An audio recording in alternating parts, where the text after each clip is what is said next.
সকলোকে নমস্কাৰ জনাই কথা এটা জনাই থওঁ মানে 5টা বজাৰ লগে লগে এনেকুৱা এটা ধুনীয়া ৰেচিপি আপোনালোকলৈ আগবঢ়াইছোঁ লগতে ব্লগো হয় প্ৰথমৰ পৰা শেষলৈকে চাব সকলোৱে কিছুমানে কয় মই ভাবিছিলোঁ মিছা কিন্তু সঁচা বতৰৰ ফল বতৰতে খাব লাগে এইখিনি কি শাকৰ লগত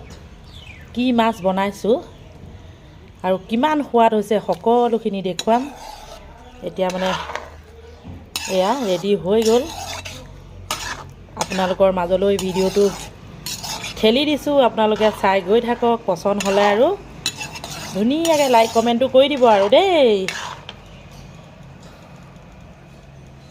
5টা বজাৰ লগে লগে আহি আছে লগতে মই